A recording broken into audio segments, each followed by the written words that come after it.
Hello दोस्तों, क्या विवाह पवित्र बंधन है? ज्यादातर लोगों का जवाब हाँ में ही होगा। क्या ये पहले भी ऐसा ही था? आइए दोस्तों, बात करते हैं बाबा साहब भीमराव अंबेडकर द्वारा लिखे गए संस्करण अछूत कौन थे, वे अछूत कैसे बने। प्राचीन समय में मनुष्य जिन घटना को अपवित्र मानता था, जिनमें जन्म, वैसंधि, सहवास, दीक्षा संस्कार, विवाह और मृत्यु है। गर्भवती महिला को भी अशुद्ध माना जाता था, दूसरों में अशुद्धि फैलाने वाली मानी जाती थी। माता को अपवित्र माना जाता था और बच्चों में अशुद्धि फैलाने वाली कहा जाता। अगर किसी व्यक्ति का संस्कार हो जाता था यानी विवाह हो जाता था तथा वो वयस्क हो जाता। इन अवस्थाओं को स्त्री और पुरुष की शारीरिक संबंध की अवस्था तथा सामाजिक जीवन में प्रवेश की घोतक अवस्था माना जाता था। इसके साथ ही ऐसे स्त्री तथा पुरुषों को एकांत में रहना होता था, अलग से उन्हें भोजन लेना होता था।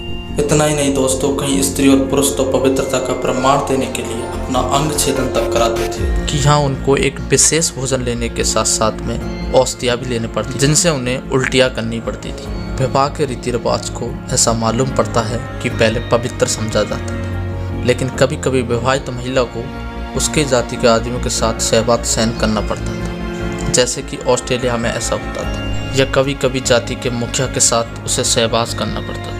यहाँ तक कि पति के मित्रों के साथ भी उसे सहवास करना पड़ता था। पूर्वी अफ्रीका के कबीलों में खासकर ऐसा होता था। एक ऐसा रिवाज भी था जिसमें एक पति महिला के यानी अपनी पत्नी के तलवार से खरोंच लगाता था।